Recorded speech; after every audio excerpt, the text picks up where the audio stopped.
আসসালামু আলাইকুম।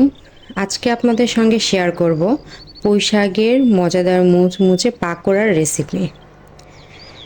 এই শীতের সময় বিকালের নাস্তায় এই পাকোড়া থাকলে আর কোনো কিছুরই প্রয়োজন হয় না। এর জন্য আমি পুঁইশাক ধুয়ে নিয়েছি।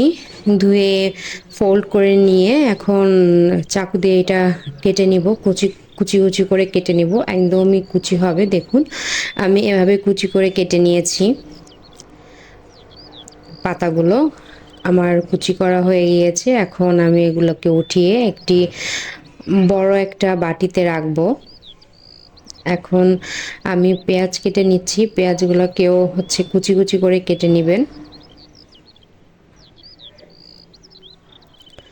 আমার পেঁয়াজ কাটাও কমপ্লিট। আর এখন নিব মরিচ। মরিচগুলোকেও আমি একদমই মিহি ছোট ছোট করে কুচি করে কেটে নিব। আমি সবগুলো মরিচই কেটে নিব।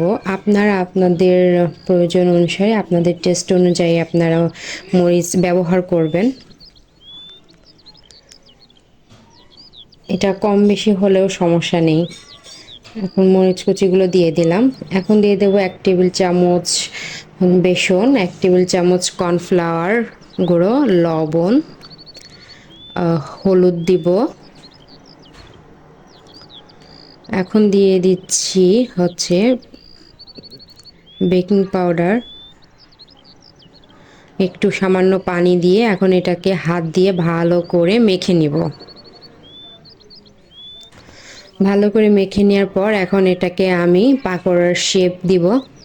শেপ দিয়ে তেলে ভেজে নিব।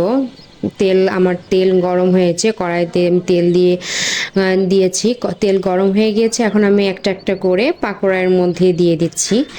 আপনারা চাইলে গোল শেপেও করতে পারেন। আমি এভাবে করেছি। আপনারা আপনাদের পছন্দের শেপে পাকোড়া ভাজতে পারেন। এখন আমি একে একে করে অনেকগুলো পাকোড়া দিয়ে দিলাম। এক সাইড হয়ে গেলে উল্টিয়ে উল্টিয়ে দিব, যাতে অন্য সাইডেও ভালোভাবে ভেজে ওঠে। দুই সাইডটা ভালো করে ভাজা হয়ে গেলে, ব্রাউন কালার যখন হয়ে যাবে, একটু কড়া করতে চাইলে আপনার একটু বেশি ব্রাউন কালার হওয়া পর্যন্ত অপেক্ষা করবেন। আমার পাকোড়াগুলো হয়ে গিয়েছে। এ পর্যায়ে আমি পাকোড়াগুলোকে প্লেটে উঠিয়ে নিচ্ছি। দেখুন আমার পাকোড়াগুলো রেডি।